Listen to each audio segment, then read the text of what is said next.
This live presentation was produced in Ashland, Oregon by the Rogue Valley Metaphysical Library and Event Center. RVML relies on the support of our volunteers, members, and donors to organize and present these programs. For more information about this presentation, or to borrow, download, or purchase other recordings from our catalog, please visit our website at rvml.org.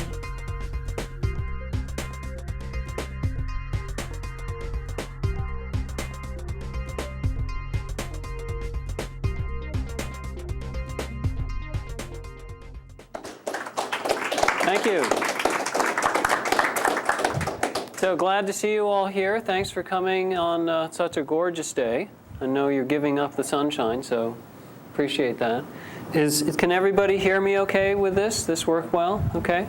I'm going to be doing a fair amount of the presentation around a PowerPoint that I've put together, so you've got that to look at and support. And we're going to do some exercises as well, and let's go from there, okay? We've got a smaller group today, and it would be great, since we're talking about intimacy and sex and like that, it'd be kind of appropriate if we got a little closer, huh? So feel free to move forward and you know, make this a little closer sort of group. I'm going to be asking you to talk with one another as we go through, so be comfortable. And I'm going to start in on this PowerPoint. Do I just take this tape down? And put the screen, there we go. Great. So we're going to be talking about emotional intimacy, sex, and spiritual growth. And I'm just curious to start with, how many of you grew up at least thinking that there was a certain amount of conflict between sex and spiritual development and like that? Okay? So here in the West, we have a fair amount of that sort of learning, right? That sex and spiritual development really don't go together, and if we want to be spiritually enlightened, we really should be celibate. Don't you think? Right? Absolutely, right? So, you know, there's a saying like, if I can't dance at your revolution, I don't want to come. Well, my view is that if I can't have sex in your religion, I really don't want to participate in that religion. I mean, that's not very human. So, anyway, I'm going to tell you a little bit about who I am. My name's Nando Raynolds, and I've been working in the Rogue Valley for about 18 years doing counseling, and another hat I wear is I work as a Tai Chi instructor. So some of you may have encountered my name in that context. And so I work primarily with couples and adults at this point around issues of intimacy, and I've done a lot of training in energy psychology, and so I use that a fair amount in the work that I do with folks. And my real credential when it comes to talking about intimacy and sexuality is that I've been with my wife for how many years? 26. Isn't that amazing? It's like 26 years now? I can't believe it. So for 26 years, we have a couple of kids, and our relationship is great and getting better in ways. And so that's like totally cool to me. So I would wish that for each of you, or better. Okay? So as we go through, if you've got questions or something, just raise your hand, and we'll because we've got a small enough group, we can just have an ongoing dialogue, okay?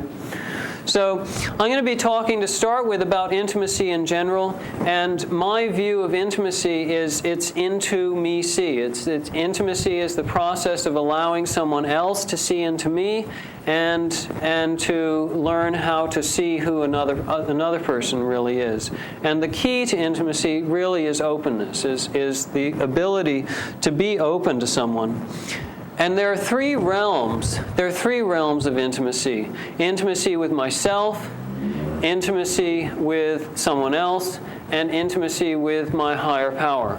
And I find it really useful to acknowledge that these are different realms, and yet the skills and abilities that apply to one realm, how I create intimacy with myself, those skills are similar to how I create intimacy with someone else, and those are similar to how I create intimacy with my higher power.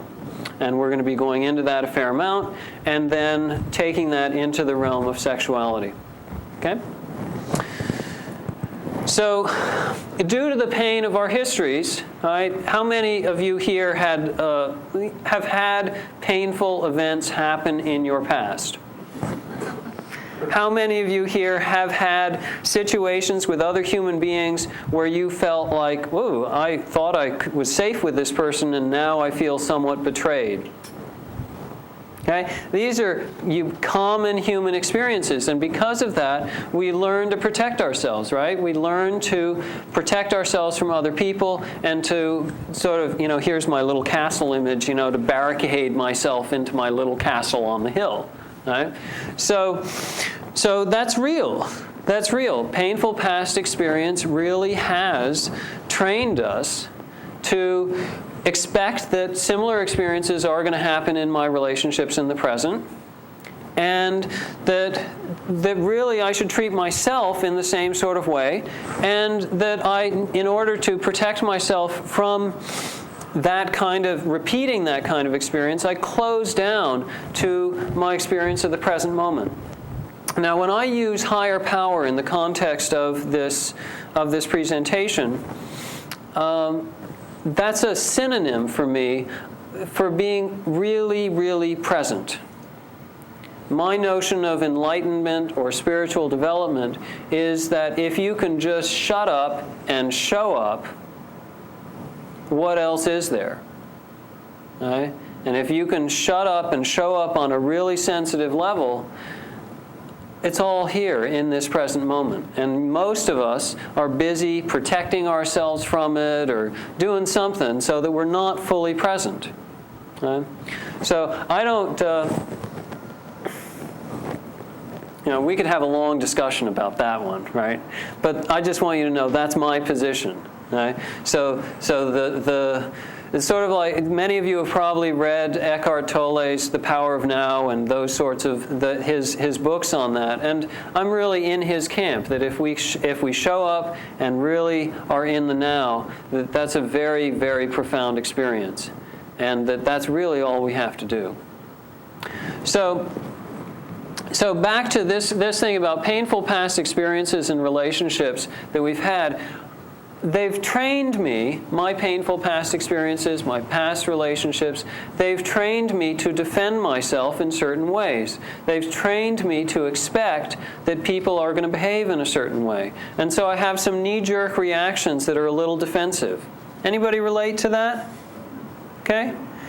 And so I assume sometimes, and sometimes it's totally not fair, right? I assume that that people are going to treat me in ways that are a little bit frightening or harsh or judgmental, even if the person that I'm projecting that on is the sweetest person on the planet. I'm busy having my self-protective little number going.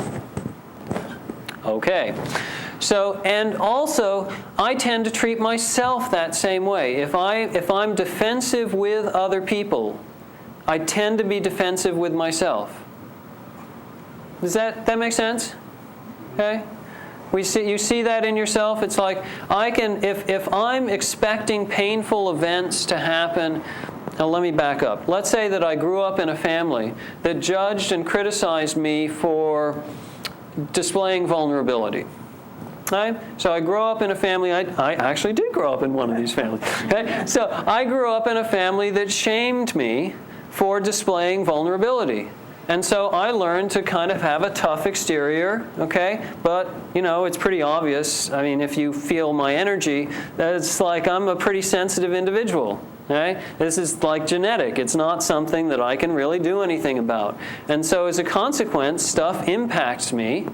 And I am moved by it. There's absolutely nothing I can do about that.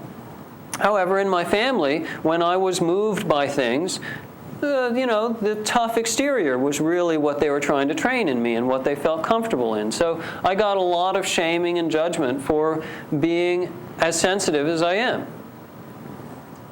as a consequence, I learned, in order to protect myself, I learned to defend myself against my own sensitivity. I learned to judge and criticize my own sensitivity so that I wouldn't be displaying it constantly. Can you relate to this? Okay? So my family says, this is not okay. I learn this is not okay, and I do it to myself. I run that trip on myself. And I also learn that other people are probably not going to be okay with that same thing.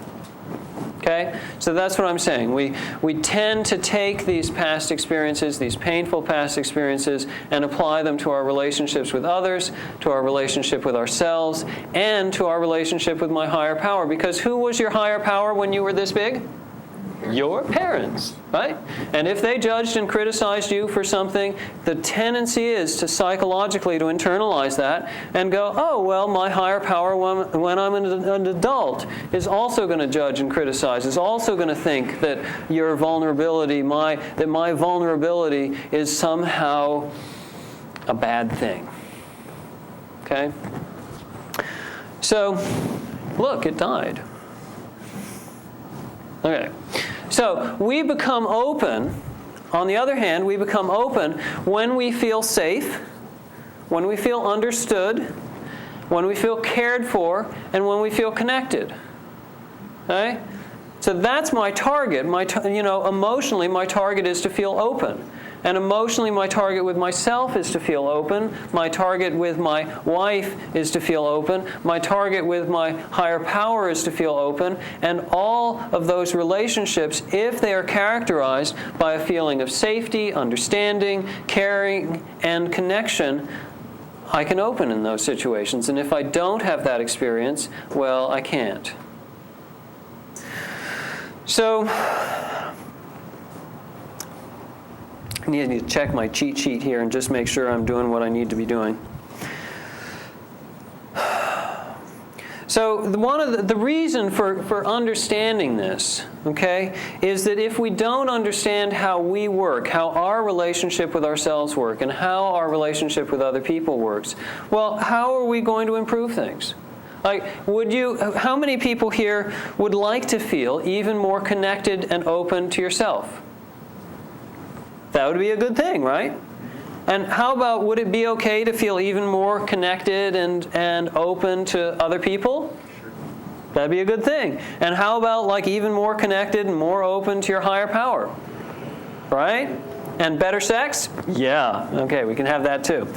So all of these tools, creating safety for yourself and others, it's a skill. It's a skill composed of specific abilities, specific tools. And if you practice these tools, guess what? You get better at them. And if you ignore these tools, guess what? You don't get better at them.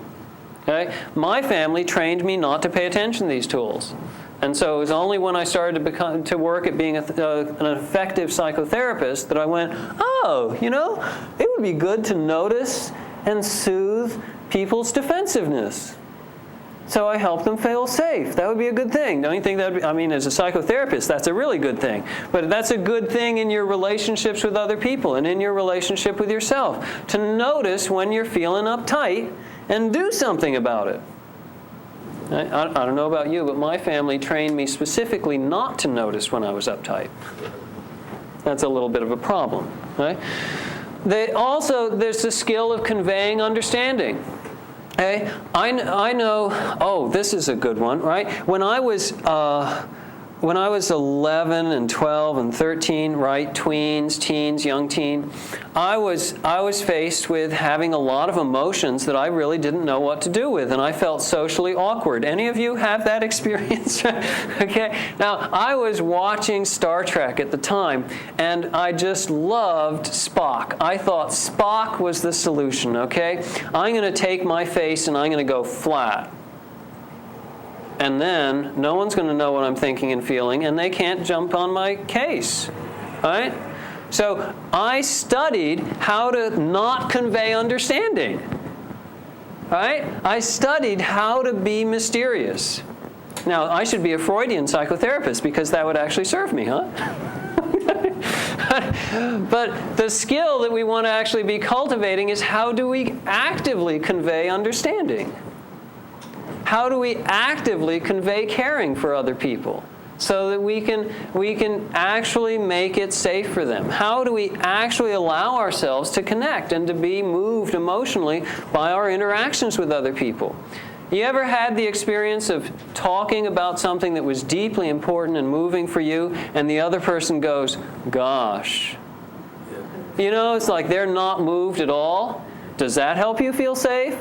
No. Right? You need to have someone be like, oh, I get it. Oh, wow, you know, there's some impact in their life. Okay? These are the things that help people feel safe, and they're skills. You could get better at them. Right? So I want you to do this for me. We're going to do this with a show of hands, okay? A show of fingers, actually, okay? So rate on a scale of 1 to 10, just your openness with yourself. 10 being, wow, I'm so open and accepting of myself. I'm just so, like, totally enlightened and wonderful that way. And 1 is, boy, you have never seen an inner critic as big as mine. Okay? So just think about that for a moment. Hold up fingers. How are we doing? Okay, so I see some 5s and 7s and 8s and like that, okay? That's cool. Just recognize where you're at, okay? Because if this is a comparatively low number, well, gee, you know, you could really improve your life by raising this number. This would be a good thing. How about with others? How open, how safe, how connected do you feel to others? 10 is you feel totally open and connected and loved and all the time with other people, and 1 is you feel like totally isolated and alienated and terrible. How are we doing? Right? So it's like, again, you know, if you're holding up just a couple of fingers, it's like, ooh, let's pay attention to that one. Right? The lowest numbers, and then with your higher power, how connected and open do you feel with your higher power? 10 is, you know, bliss, right? And 1 is, higher power? Who's that? Okay? So, like, we want to just recognize that, because, again, as you improve these relationships, you improve the quality of your life. And the skills that we learn, the skills that we use to improve relationships in one place, we can apply those to improving the relationship in the other place. Any questions so far? Okay, trucking right along. So, our levels of openness in these 3 realms, self, others, higher power, okay? They're hard learned. That is to say, they're learned through pain. Right? That's because I'm assuming that when we were like infants, that we were like totally open, okay? But that we learn to close down, okay? So we learn to close down, and many of the behaviors that we use to keep ourselves closed, to keep ourselves protected, may not be in our best interest today. They may have actually worked really well for us when we were 12, say. Okay? Feel free to come on up to be able to read this more easily. I'm going to ask you to like come closer. So do feel welcome that way, or not. So just a question is, you know, might the strategies that you use to keep yourself safe, do you think that some of those strategies might be producing some negative results in your life at this point? Okay? So, for instance, sometimes I had these older sisters who sometimes were kind of mean to me. Okay? And when my wife interacts with me in particular ways, I can start having a déjà vu all over again about my older sisters. Right? And that's not good. Right? So I'm going along, I think that she's my wife, I think that she's my wife, now she's my older sister, you know? It's like, not so good. That's the sort of thing where concrete experience of, oh, here's this behavior that I have, and maybe it's not actually serving me anymore. So the question for me to ask myself, and I encourage you to ask yourselves as well, is if you could discover more effective means to keep yourself safe, because we do want to keep ourselves safe, but also to create connection, would you be willing to change? Are you willing to learn something? Okay? Are you willing to go through the discomfort? Because it's going to be uncomfortable, right? Doing something new, especially something emotionally impactful new, is going to be uncomfortable. Are you willing to do something new that's uncomfortable in order to get better results? Sometimes we are and sometimes we aren't. So now I'm going to ask you to share with a partner. And this is just an opportunity for one person to talk for about 5 minutes, other person to then talk for about 5 minutes. So one person's job is talk, the other person's job is listen. Listen means, wow, gosh. You practice conveying understanding, calming, soothing defensiveness, conveying understanding, conveying caring, and trying to allow yourself to be moved. Right? That's what really quality listening looks like. So, talking with another person about the kinds of emotionally high experiences that you've had with yourself, with other people, with your higher power. What are some of the things that are interesting to you about that? What sticks in your mind, and what would you be comfortable sharing with another person? Clear enough description of the exercise? Okay? So some of you came with another person, and you can just turn to that person if you'd like, or you could use this as an opportunity to make friends and new connections. Okay? So go to. Okay, my friends, let's come on back together again.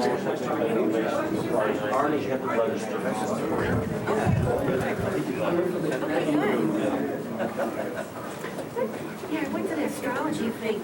They have a dinner thing. Every other Monday night in Medford. That was fun. So did you all have a good time visiting about high points in your life? Fun, okay? So just if you'd share a few comments about what you found or what interests you from that. Yeah, Ed. Well, I found that at first it was really hard to get into that space about really talking about myself. You know, you kind of flutter around about maybe different subjects or areas in your life until you really hone it down, until you really streamline it, funnel it down to talking about yourself. And that was... It's for the video. And that was the toughest part of the exercise. Just kind of getting to that place where you can actually focus in on yourself. Once I tuned into that, I was able to recognize how being connected to myself and sharing those experiences connected.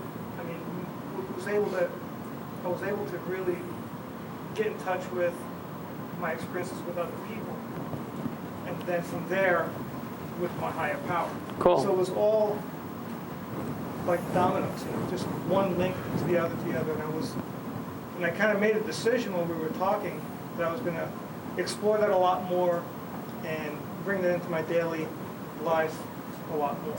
Cool. He asked me an interesting question, how often do I feel connected during the day? And that was pretty powerful. Right? Thanks. And I had to sit and think about it. It's probably about 30%. Because, you know, most of the time I'm an employee, you know, then I'm a parent, and then I'm a this and that. And I really need to take the time to be me. I mean, it's easy enough to do that at the beginning of the day, but then I've decided when I take my lunches, I'm going to go off and take care of myself and then come back and see if I can break more of myself into the day and be conscious of that during the day. So, I mean, that was cool. Very cool. And did you notice in your conversation the things that your partner was doing that were helping you feel safe enough, comfortable enough to actually, because, you know, some of this stuff could be quite personal. I mean, you could feel a little vulnerable talking about this. And your partner, with their behavior towards you, they're demonstrating of caring and that they're understanding and that they're being moved and impacted by what you're saying and like that. It's really helpful. Yeah, it was very inviting. I mean, he invited me into that space. Gold star, man. That's great. Okay. Anyone else want to share? Yeah. I would echo on those last comments. You made it in your introductory remarks, made the point of the responsiveness or the willingness of the other party to show an interest. And being a person who does not easily open conversation with others, being kind of an introvert and a private person. I was very sensitive to that, and how easily it was with Don here to feel like there was an interest. Somebody was listening. That's lovely. Just the expression in the face, the eye contact, and so forth. So Yeah, that's great. It really works. Great. Yeah, thank you. Maybe one more person? Yeah. Yeah, Mike, please. It really seemed like you should reverse order on it, because with higher power seemed to be the easiest one, and then with another was a little more difficult. But with myself was difficult, and because I'm getting really kind of self-critical to a degree where it's hard for me to even think of anything where I've really had a high experience with myself. At least recently, because life has been kind of a funny situation for me. It's just mostly work and a little bit of play, but not enough. So it's just like in reverse order would be easier to get started with it. Okay. Yeah. So that's going to vary depending on where we're at, right? Because if my relationship with myself is wonderful and my relationship with other people is terrible, or my relationship with myself is terrible and my relationship with other people and my higher power is great, right? It's going to vary depending on where we're at. So one more person? Yeah, what both of us found in our experience was that the self, the other, and the higher power all blended together. Yeah. And that it was really a all three at once kind of experience. Yeah. Yeah. And if we can get that kind of thing where it's happening really strong, where it's self, other, and higher power all together, that's even more robust and even more satisfying, huh? Yeah. Great. Yeah. How do you define higher power? Well, what I'm using with that, Nick, right? Is presence, being present. So if I'm really fully present and I'm really open to my experience, how much closer to my higher power can I get than that? That's my position. So it's the power of really being in the now. Some people in that connection may choose to have sort of a dialogue of prayer or like that. Some people may choose to do it in more of a meditative kind of way, or simply like walking out in this incredible sunshine and nature. But my experience for myself is that I feel most connected to what feels spiritual to me when I'm really, really present. So. Thank you. I found it interesting that a couple of minutes ago I didn't know Al, and there's this person who was a total stranger, and now I know a lot about him, and we made a connection, and he's a nice guy. Great. And interesting. And, yeah. We could have passed each other and just sat, in proximity and never ever connected, and in a very short time we had a connection. That's lovely. Fascinating. Yeah. Well, and you figure, people who are attracted to being here, who are interested in emotional intimacy, sex, and integrating that with their spirituality, those are pretty interesting people. It's like, hey, there's some open-minded folks and folks that might have something to share that would be of value. So I'm going to continue on. Thank you all for your comments. I'm going to continue on with the presentation. We'll do some more exercise stuff in a few more minutes. So my experience for myself is that my joyful heart, my loving kindness, my bliss is at the center of a maze in myself. It's available, but even I may not know how to reach it voluntarily. You have that experience? Okay? So I love this man in the maze image. There should be like a little red heart here, but I haven't figured out how to do that on PowerPoint and like that. So the challenge is, really, how can we be open with another person or with our higher power when we're still learning how to be open with ourselves? If I can't get to the center of my own maze, how can I assist someone else in getting there? How can I open my maze to my higher power? You follow what I'm saying? Okay? So in terms of intimacy, in terms of emotional openness and intimacy, it is so important to be able to establish that with yourself, because that's what's going to make it possible to establish it with other people and with your higher power. So we're going to be starting to segue into sex now, okay? Having laid some groundwork around emotional intimacy. Now, an emotional intimacy can be created in 3 basic ways. One is through shared activity.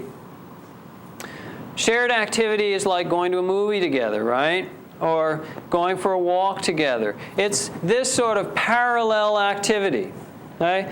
Many of us have shared activity with people that we work with.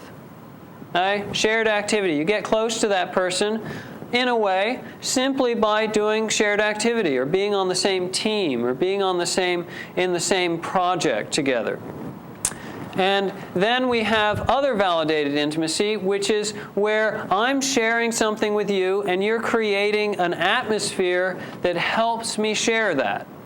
Okay, I'm talking about my experience. This is what I was asking you to do for each other in this last exercise, was create an atmosphere where each person is welcomed to talk about their experience. We do that by practicing those skills. The third one is self-validated intimacy. And self-validated intimacy is where I am soothing myself, I'm comforting myself, I'm creating enough of a relationship with myself so that I can be honest with you even if I don't think you're going to like it. And that's a very important kind of intimacy. Sometimes, have you ever had the experience with a friend or with a lover where, you really need to say something to them, you know they're not going to like it, but until you say that, it's like it's between the two of you. You know what I'm talking about? Okay? So, self-validated intimacy is a tremendously important thing, and it's an aspect of maturity that most of us didn't have when we were younger. All right? We didn't have the courage, we didn't have the wherewithal to be able to be totally open and direct with someone about something that we thought they might reject us for. Hopefully, as we get older, we develop more of an ability to soothe and comfort ourselves so that my relationship with myself is so strong that I'm able to be open and direct with you about things even if I think you're not going to like them. You understand that distinction? Okay? So we have these 3: shared activity, other validated intimacy, and self-validated intimacy. Emotional intimacy is first built through this process of validation, of validating someone, of validating the other person. And really what we're trying to do is we're trying to create a context where the other person feels safe to be open with us.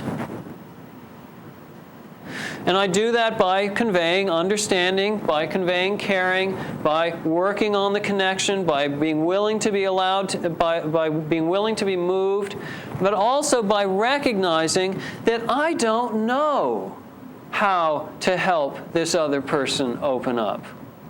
It's an ongoing mystery. It's their maze.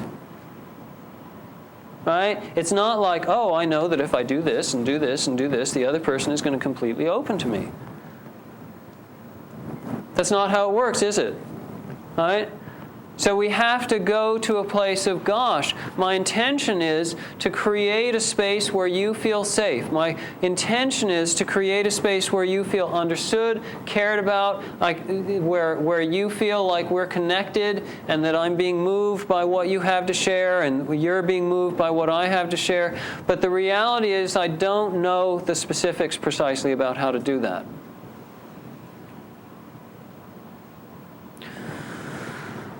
That's really helpful. Admitting a certain amount of ignorance is really helpful because then I can ask the person, well, gosh, what do you think would help? Is what I'm doing helping? We can talk about the logistics of the relationship right there.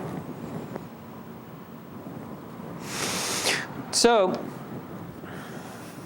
there are, as I say, these 3 ways of establishing intimacy. And we want to recognize that, don't you love this picture? This is great, you know? Opening up really requires taking off our defensive armor. All right? We really have to, in order to be intimate with someone, I need to take off my body armor. And in order to do that, I need some help. Right? There's some zippers I can't reach. So just to hammer this home, okay, the skills for creating safety and intimacy are similar between creating safety with others, with yourself, and with your higher power. So you can practice them alone, with a friend, in your relationship with Spirit. However, they're the same skills. It's about what's the maze to my heart? How does that work? Noticing and soothing defensiveness, conveying understanding, conveying caring, and allowing yourself to be moved. So, cultivating these skills with yourself will open you to the moment, will open you to the now, and thus to spiritual experiences. Okay?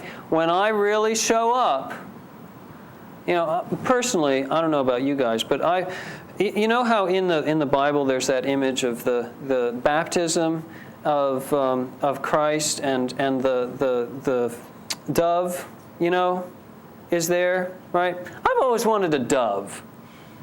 And, you know, I've just always wanted, you know, like some sort of like the skies to open up and like beam of light comes down and says, "Hey, Nando, you're okay." I haven't gotten it. I don't know, some of you may have gotten that kind of like God stamp of approval, you know. But meanwhile, for me, having not gotten that, what I know is that if I show up and I like get out of my head and just show up, the universe is an incredible place, isn't it?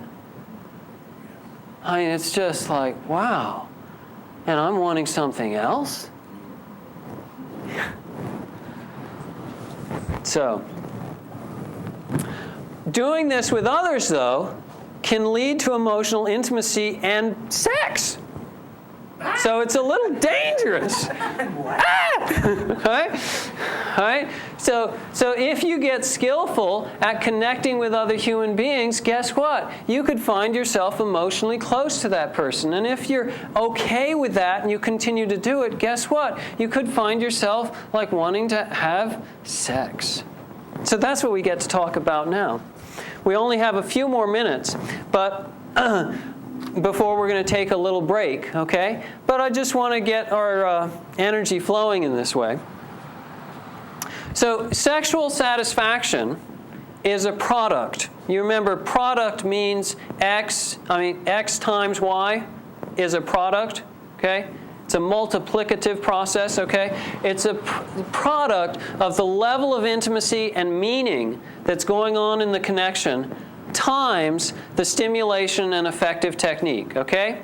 So some of you have probably had experiences where there's been great stimulation, great physical sensation. It's like, whoa, really got off, okay? Had a great time, but the emotional connection sucked. Anybody had that experience? Okay?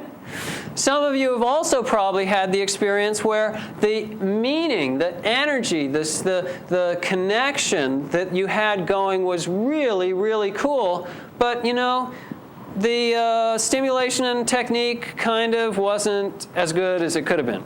Yeah? If we can put these two together, wow, that can really be fun. Okay? And the thing is that if you understand this, it's somewhat under your control and influence. If you don't understand it, well, guess what? You can't do anything about it. You just go, you know, this sex is kind of like funky, you know, what's going on? Right? We would like to understand this. We would like to, I want in my life to be able to predictably create incredibly wonderful experiences. Sound good? Right?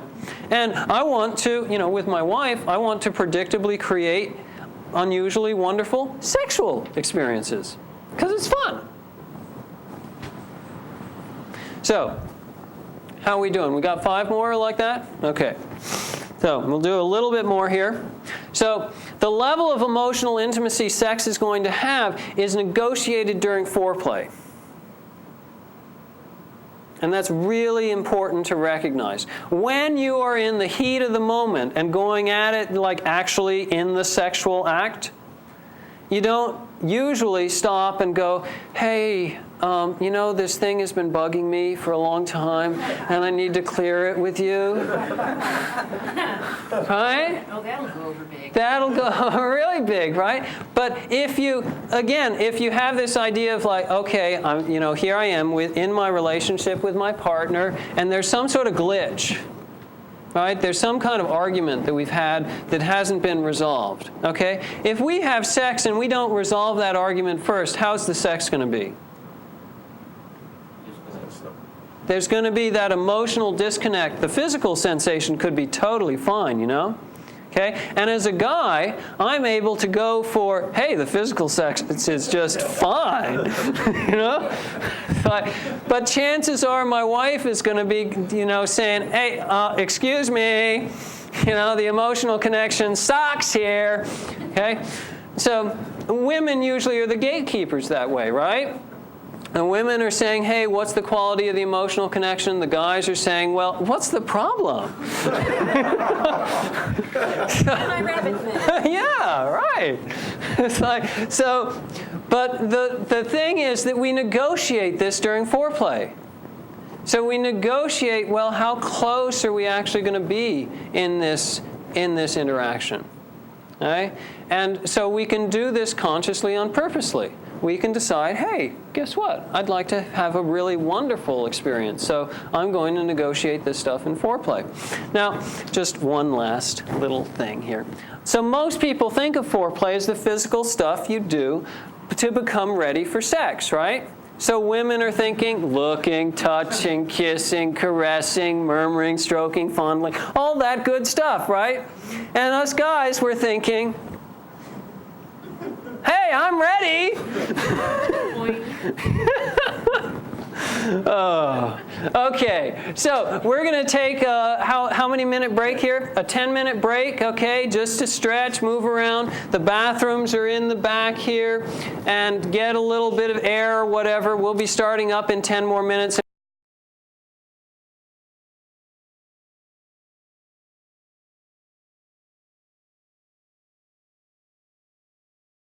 So anyway, there it is. Okay, let's just make sure that, okay, so we were back here again. So emotional foreplay uses other validated intimacy and self-validated intimacy to set the emotional tone that's going to be going to happen in the shared activity of sex. So I just want to remind you, we have this is in my hand, huh? I have here a sign-up list, okay, if you would, that has your name and address, phone number, email. I've got handouts. Usually what I do when I do a presentation like this is I print up handouts and I bring them and give them to you so you've got this stuff written down. Well, I'd like to email these to you, okay, so that we save some paper and do that. So if you would, I've got handouts on this applied to general relationship issues. I've got handouts about how to specifically apply this to sex. And I've got handouts that basically are the summary of the presentation that I'm doing tonight. So if you would, give me your name and address, phone number, email, and I'll email you a copy of the stuff, and hopefully you'll find that useful and refreshing and all of that. Okay? Because, really, I love doing these presentations, and part of what I'm doing here is I'm doing my business outreach, right? I work as a psychotherapist. I want to give you an opportunity to see me and see whether I seem like a reasonable, sane, safe enough person so that you could actually come to see me personally or refer your friends or like that. So, that's part of why I'm doing this. Back to this, okay?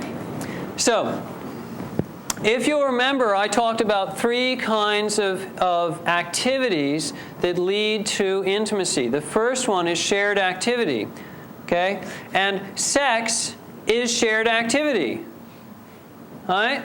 if you took perfect strangers and you gave them the shared activity of sex, they would be closer after that, right?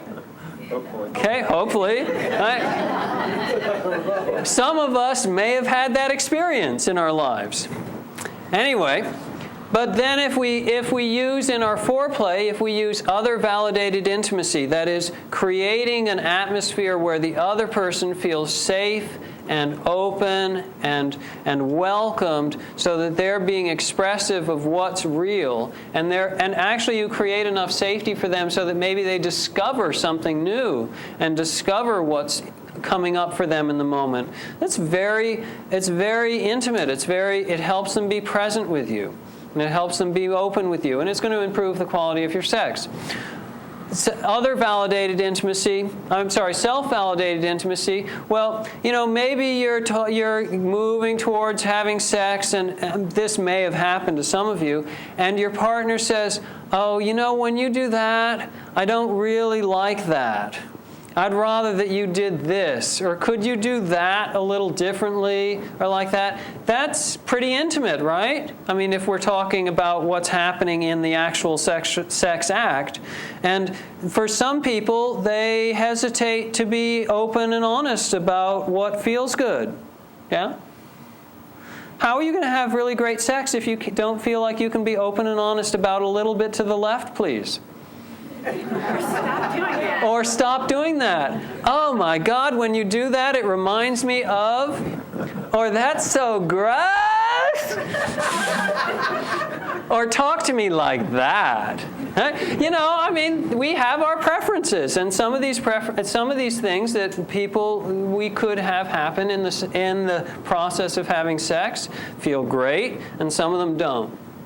And if you think about it in terms of like, there are concrete stages to sexual arousal that happen in men and happen in women, and there's certain things that feel good at certain times, right? There's some things that feel good at one time that doesn't feel good at another time. It's like, hey, that's too fast. Okay? So being able to talk about that is established in foreplay. You're not going to make a major jump in your honesty with your partner while you're screwing. Okay? But you could while you're being really sweet with each other, and while you're, but when you're actually having intercourse, unlikely. True? Well, unless you talk about tantra. Yeah, absolutely, right? I'm talking about typical sexuality, okay? And really, what I'm trying to present is the psychological bridge between normal sex and sex as a spiritual practice. So, let's see if this works. Yes, there we go. So the tools we use to develop emotional intimacy are the foundation of quality foreplay. Right? If we're really going to be good at foreplay, and the statistics, this is kind of an interesting little statistic.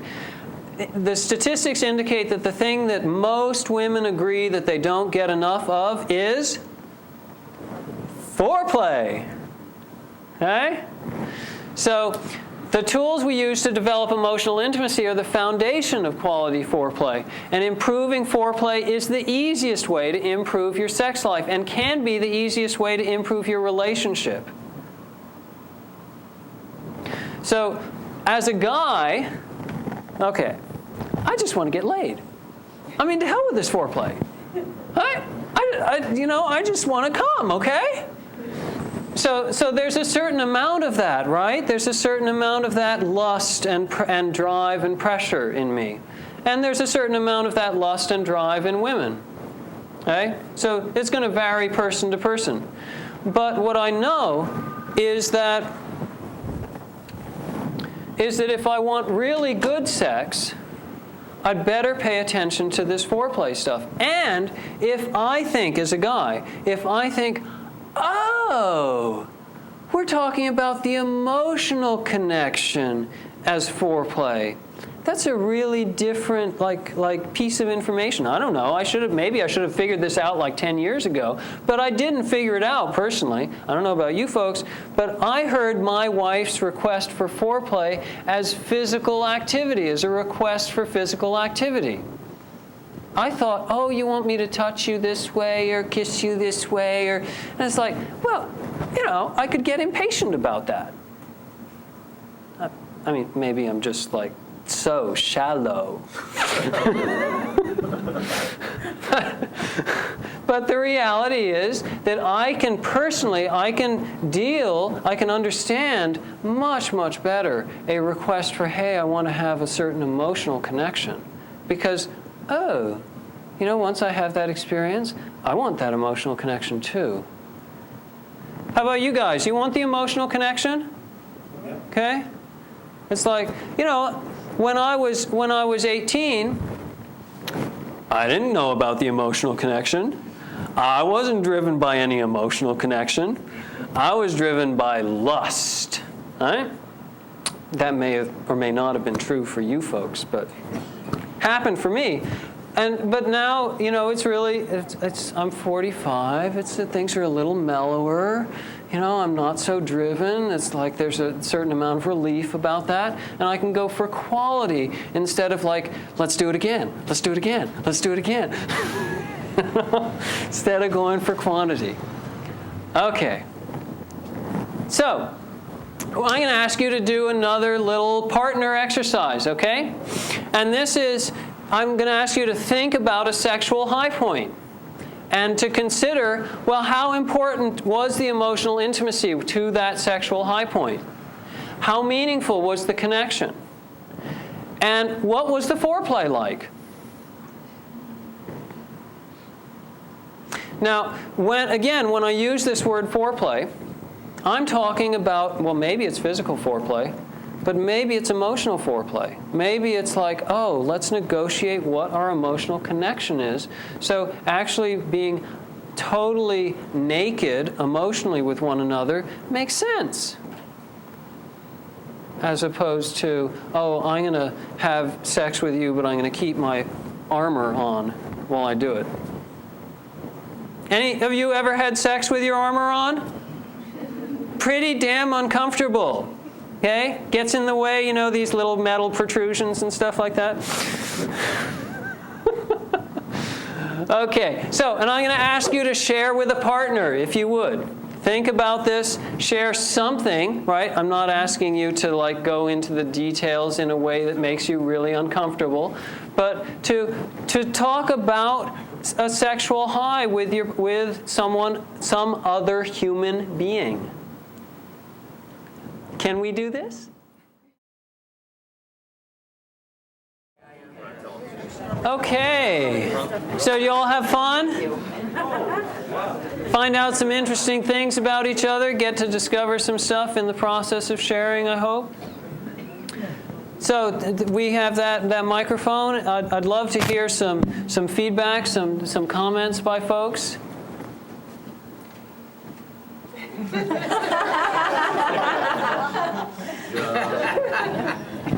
Feeling shy.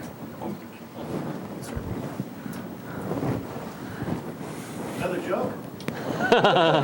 No. I just think it in this forum, it's just interesting because I'm not only am I talking and having my own experience with a partner here, but I'm also kind of eavesdropping a little bit, and I just think it's interesting in this process how there's so many similarities, with men and women, believe it or not, when we are addressing these issues, and everybody wants to be loved and be safe and be appreciated, and they're commonalities that are there, if you're listening for them, and it's gratifying to hear that, we're really not all that different, when it comes down to what it is to be human. Yeah. Absolutely, and the it really appears that men and women are so different, huh? And there are all these books out there about how men are from Venus and women, women are from Venus and men are from Mars, and Deborah Tannen stuff about the difference between men and women and how they talk and yada yada yada yada. Okay, but yeah, we do just want to feel safe, We want to feel loved. We want to feel welcomed. And certainly if I'm going to be totally naked emotionally and physically and sexual with someone, I want to feel like that's respected. Other comments? Stuff that just sticks in your attention? Yeah. I'll just say thank you for creating the space, and it's just always refreshing to be able to talk about things you don't normally get to talk about, or I don't anyway. Yeah. And to be fortunate enough to stumble into a partner that the space was safe enough and felt safe enough to share with each other, and that we both just had a real nice sharing of energies around that topic, and realized that it seems like, for both of us anyway, a process where as we got later in life and learned more things, just like you were saying, we opened up to these new energies and the new way that I can be a sexual being, right, and be much more in touch with myself that way, as opposed to baggage and cultural crap, et cetera. And so shedding those layers, and this exercise was nice for that, so thank you. Great, lovely, lovely.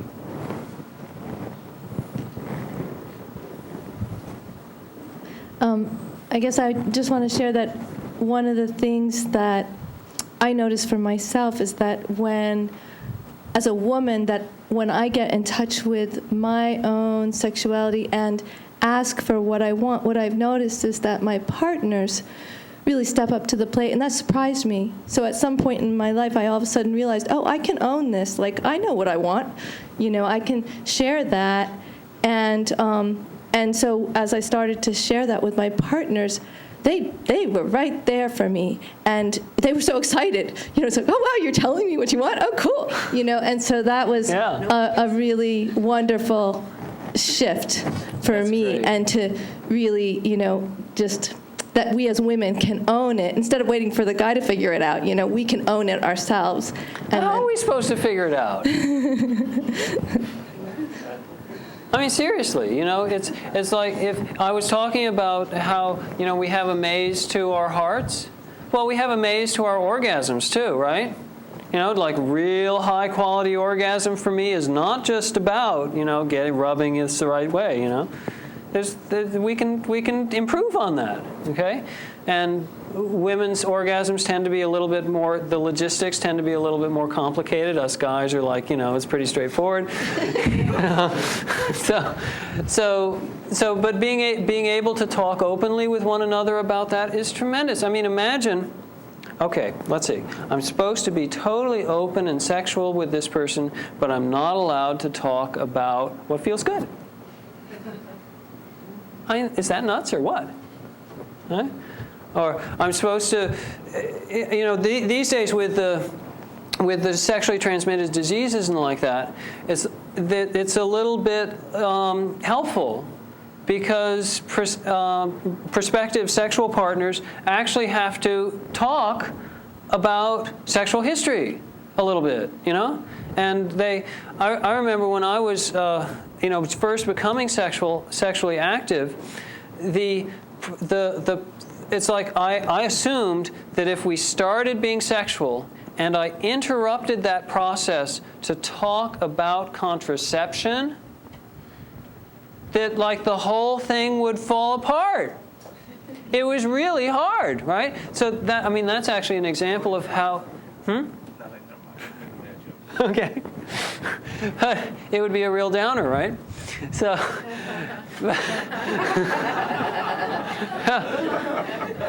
but so like that's an example of how that kind of thing really needs to be discussed during foreplay. Because if you try to discuss it in the middle of things, it kind of messes with your flow, huh? So, other comments? Yeah. Thank you. Yeah, I really appreciate this conversation also.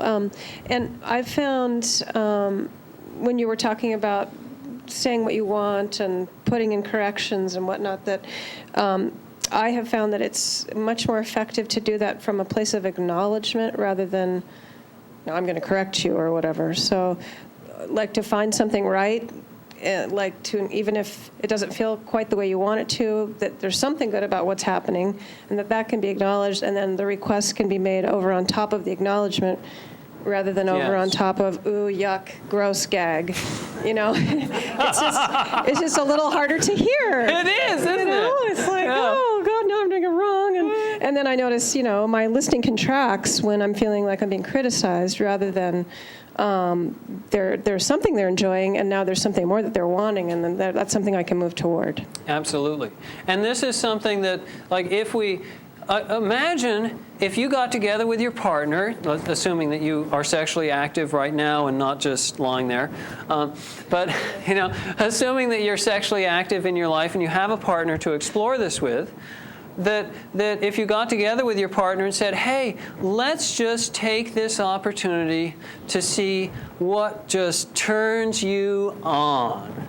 And I would just want to turn you on, okay? And we're going to just focus on giving you total physical bliss.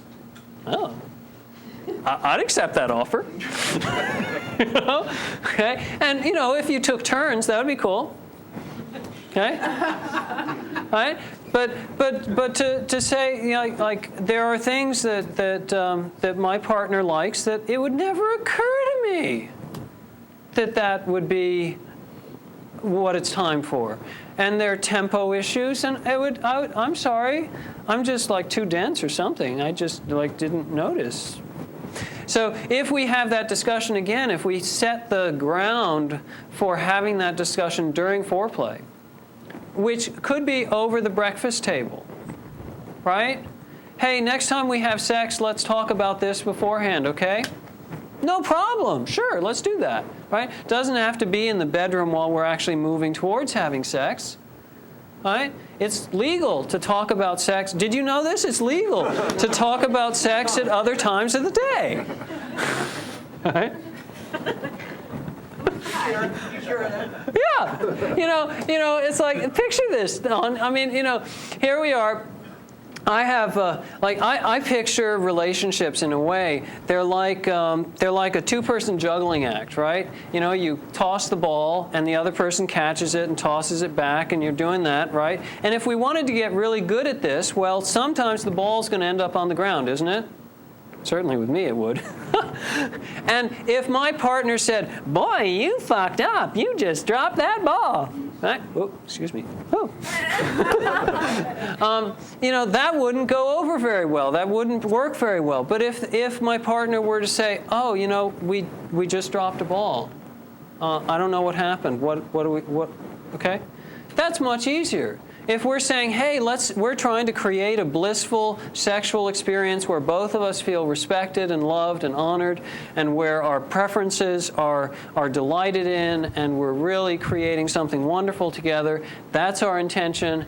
And, oh, did you notice we got off track over there? Now, personally, I'm trying to create that in my relationship right now, and it's not trivial. It's not easy.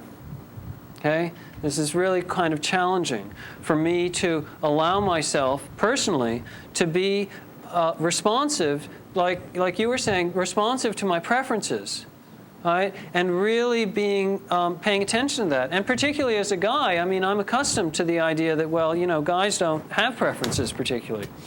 They just, it's simple. Yeah. I just wanted to add a little bit on that, and I've been in a position where I've had to ask, and so, I mean, so far it's just sounding like women are the only ones who seem to have to do that, and I think that men do also, and I have a suspicion that most men just don't bother because of what you just said. Exactly. That there's this belief that men just want to go for it, and they're going to be fine no matter what. Right. And I don't really think that that's true. And it may have been true for us when our libido was really like... When we were 18. Yeah. It's like when I was 18, it's like doorknobs. Huh? I don't know about you other guys, but I went through a period in my life where I could get erections I'm just going along and boing, right? Absolutely nothing's going on, and I've got an erection, and it's like, whoa, now what do I do? What was I don't know what I was thinking of. And the idea, it didn't take much to go from erection to orgasm. And as my libido is a little bit mellower, thank goodness, it's like there's more space to create something that's got more meaning for me. And that's lovely. It's lovely. And it does produce then the space for me to pay attention to, oh, wow, well, this feels really good.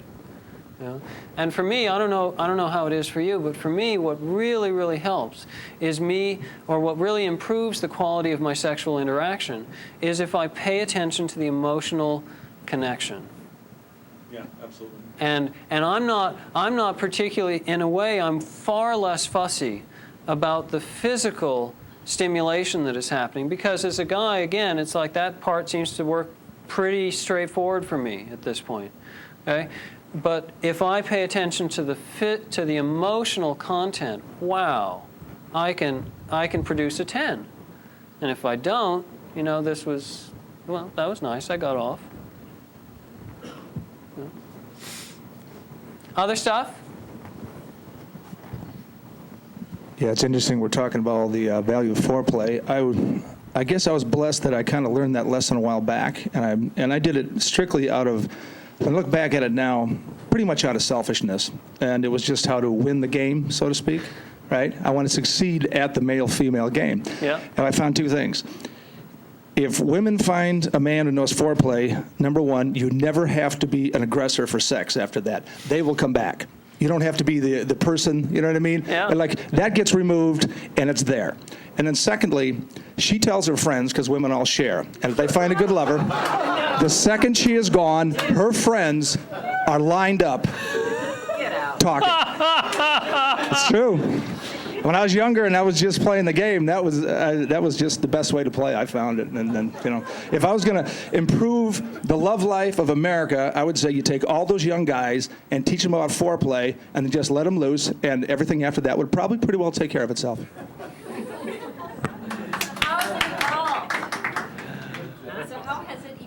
How has foreplay evolved?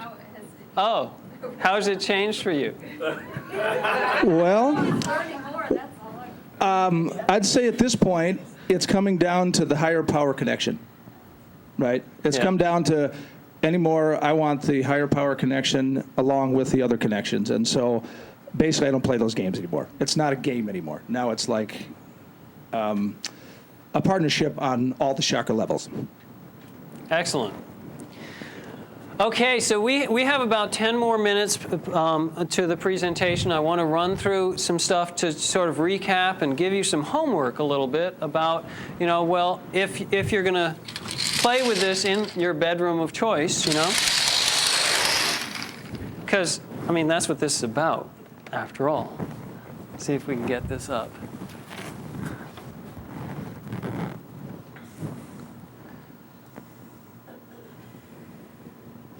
So,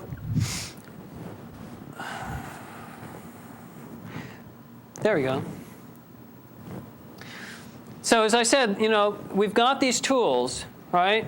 And we want to use them. Oh, I'm going backwards. That's the thing. There we go. So what I'd like to encourage you to do is to use these skills in the 3 realms of relationship, with yourself, with others, and with your higher power.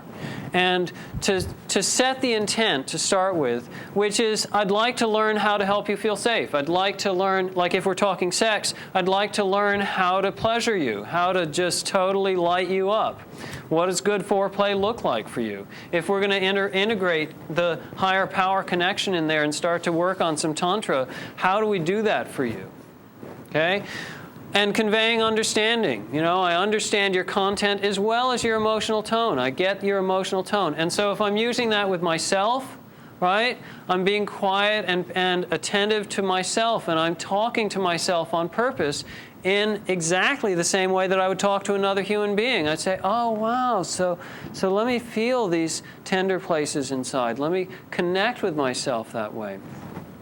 And conveying caring. So, what you're feeling matters to me. If I'm talking with another person, I want to convey that, if you're upset, I care about that. If you're happy, that's meaningful to me. If we're talking about having sex, gosh, you're having a good time, that's great. I like that. You're not having a good time, wow, that's a downer for me too.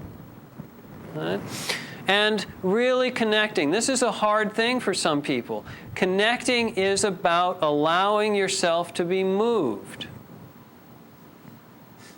Now, this is an interesting thing for me as a therapist, because as a therapist, I was trained to not allow myself to be moved. It's like the crap from Freudianism of sitting behind the couch and like, oh, the person is going to tell you these horrible things, and you're going to go, uh-huh.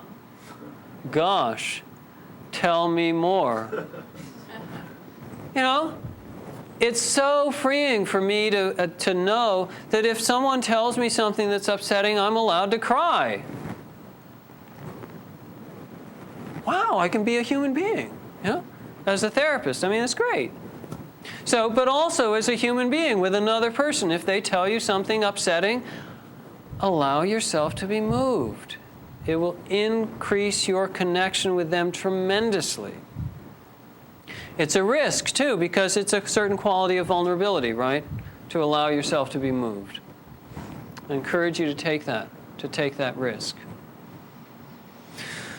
So there was a point that I should have made at the beginning here, and so I'm remembering it. You all have talked with each other in a respectful and open way about some things that are probably fairly private. And my request is that you practice your confidentiality skills around that, okay? So what that means is you don't go home and you go, oh, I met this guy Joe at the metaphysical library, and he was telling me about his relationship with his wife. And it's a small town. It's a really small town. So please, feel free to talk about your experience, but please do not talk about the private things that other people shared with you. That's a really important thing. Can I just see a show of hands? I really should have done this at the beginning. Everybody okay with this? Thank you. Okay. And so, no, the other way.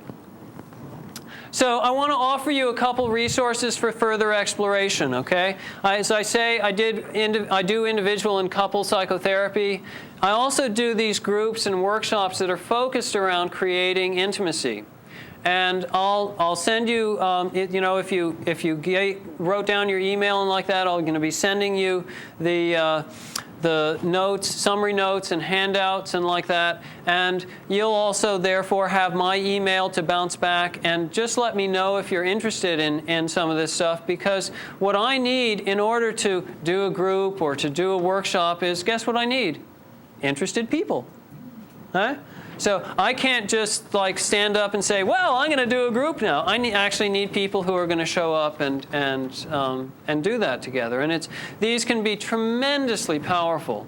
So if you're interested in having, more connection, continuing to work on issues around emotional intimacy, work on bringing that into your sex life and like that, I really encourage you to just let me know that you're interested, so that when we get people together, I can call you or email you and say, hey, you still available? Let's do it. Okay? And another thing is, you know how some people have Tupperware parties? Or lingerie parties or like that? Well, it's possible to have an event where you have some friends that you really enjoy being with, where you say, well, hey, let's do some stuff that actually improves the quality of our relationship. And you can have me over for an evening, and we can do some stuff that just like improves the quality of your relationship with your friends. I mean, would that be a nice thing? Therefore, that way you don't have to go, oh, okay, I'm going to go to this workshop and I'm going to connect and make these powerful connections with people from Seattle and Florida that I'm never going to see again, and then I'm going to come home. No. Okay? Much better. You can have a nice little parlor gathering. So I encourage you to do that. So thank you for your attention. We need to be finishing up for this evening. And my last request is that you just, help my business grow. As I said, one of the reasons why I do this is as outreach, so you get to see me and see what I'm up to and see if I seem like a reasonable human being. And so if you have friends or couples that you know that might benefit from what I have to offer or like that, please share these ideas with them. Refer me to your contacts. Refer your contacts to me. I have some brochures on the back table and business cards if you like. Help yourself on your way out. Be happy to hang out for a few minutes, and if anyone here wants to just chat, happy to do that. Okay? Thank you all very much. RVML Resource Center is a volunteer-operated federal 501c3 tax-exempt nonprofit organization.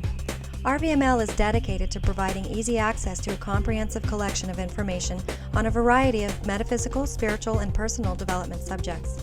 RVML accepts and appreciates all donations. Material and monetary contributions are fully tax-deductible. This recording is not copyrighted, and permission is granted to broadcast, exhibit, or duplicate all or part of this program for non-commercial educational purposes. This live presentation was organized and presented by the Rogue Valley Metaphysical Library and Event Center. For more information, please visit rvml.org.